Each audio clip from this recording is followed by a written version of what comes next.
Les barrières invisibles, c'est quoi? Eh bien, c'est en fait tous ces schémas inconscients que l'on a en tête, tous, lorsqu'il s'agit des femmes, c'est ce regard que l'on pose encore tous sur ce que c'est que d'être une femme. C'est la question de l'apparence.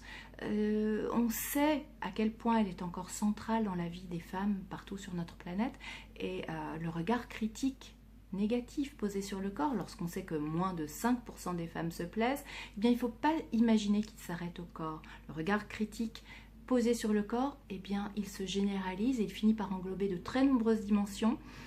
Et on finit donc souvent, quand on pose un regard très critique sur son corps, par poser aussi un regard négatif sur ce que l'on est, sur son identité, sur sa valeur. Donc extrêmement important.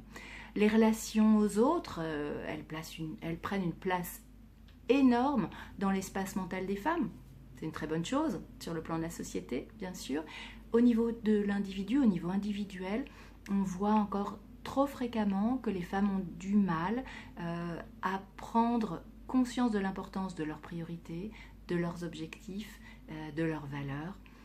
La question des émotions, est-ce que les émotions c'est une faiblesse ou est-ce que ça ne serait pas plutôt une force? On en discutera. On peut se demander pour quelles raisons je recommande aux femmes d'ôter leurs lunettes déformantes. Si on souhaite des réponses à toutes ces questions, eh bien, on peut me retrouver le 4 juin prochain au Théâtre Saint-Georges pour ma conférence. J'espère vous y voir nombreux et je vous dis à très bientôt. Au revoir.